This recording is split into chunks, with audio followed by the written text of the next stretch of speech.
Hello guys, welcome back to my YouTube channel. आज चाहिँ म स्पेसिलिटी कफी सप र कमर्सियल कफी सपको बारेमा डिफ्रेन्स बिट्विन भन्नु गइरहेको छु। Okay, first of all speciality coffee सपको बारेमा। ओके, स्पेसिलिटी कफी सप भनेको चाहिँ यस्तो कफी सप हो त्यहाँनिर चाहिँ हाई क्वालिटीको कफी बिन्सहरू युज हुन्छ। एन्ड देन स्पेसिलिटी कफी सपमा चाहिँ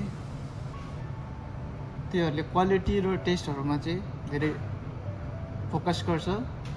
र अर्को कुरा भनेको स्पेसिलिटी कफी सपमा भनेको चाहिँ एक्सपिरियन्स बारिस्टाहरू हायरिङ गर्छ। एन्ड देन अबाउट कफीको बारेमा सबै नलेज हुनु पऱ्यो।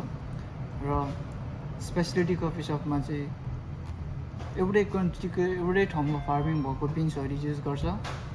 र स्पेसिलिटी कफी सपमा चाहिँ धेरै जस्तो सबै आर्ट बनाएर V60 प्रेसहरू हुन्छ।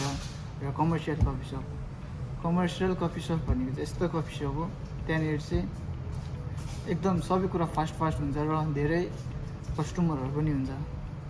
र कमर्सियल कफी सपमा चाहिँ सबै ठाउँमा धेरै जस्तो अटोमेटिक मेसिन हुन्छ, अटोमेटिक डाइरेक्ट कफी झार्ने लाइक त्यस्तो खालको।